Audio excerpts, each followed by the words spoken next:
যশোর সদর উপজেলার নরেন্দ্রপুর ইউনিয়নের গোড়াগাছা গ্রামে অবস্থিত আফিল মুরগি ফার্মে ভয়াবহ অগ্নিকাণ্ডের ঘটনা ঘটেছে।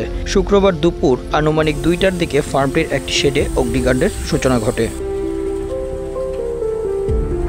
ফার্মটির HR অ্যাডমিন আসাদুল ইসলাম জানান, আগুন লাগার পরপরই ফায়ার সার্ভিসকে খবর দেওয়া হয়। খবর পেয়ে যশোর ফায়ার সার্ভিসের 5টি ইউনিট প্রায় 2.5 ঘন্টার চেষ্টায় বিকাল 4টা 25 মিনিটে আগুন নিয়ন্ত্রণে আনতে সক্ষম হয়। অগ্নিকাণ্ডে ফার্মটির একটি সম্পূর্ণ শেড পুড়ে গেছে।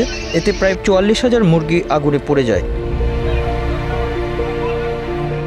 এছাড়া শেডের ভেতরে থাকা সব বৈদ্যুতিক সরঞ্জাম ও মুরগি প্রসেসিংয়ের স্বয়ংক্রিয় মেশিনও সম্পূর্ণভাবে নষ্ট হয়ে গেছে। প্রাথমিকভাবে ক্ষয়ক্ষতির পরিমাণ 18 থেকে 20 কোটি টাকা বলে ধারণা করা হচ্ছে।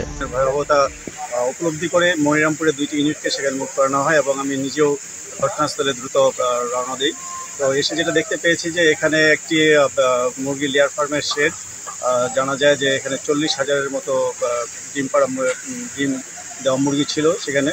এটা প্রায় 400 ফিট বাই 70 ফিটের একটা বড় শেড।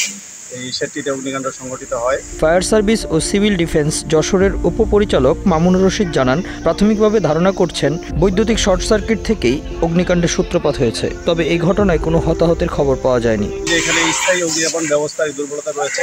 এখানে কোনো ফায়ার সেফটি বাস্তবায়ন করা হয় নাই।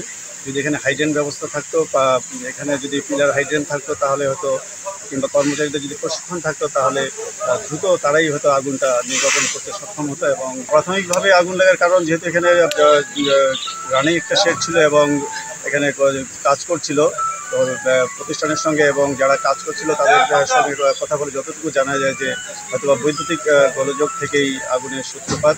শেডের উত্তর অংশে হয়তো আগুনের সূত্রপাতটা হয়েছিল এবং যেহেতু বাতাস ছিল দ্রুত আগুনটা ছড়িয়ে পড়ে। এটুকু প্রাথমিকভাবে জানা গেছে। তবে এটা প্রতিষ্ঠান আবেদন করলে তদন্ত সাপেক্ষে সঠিক কারণ এবং ক্ষয়ক্ষতি। Bangla affairs news desk.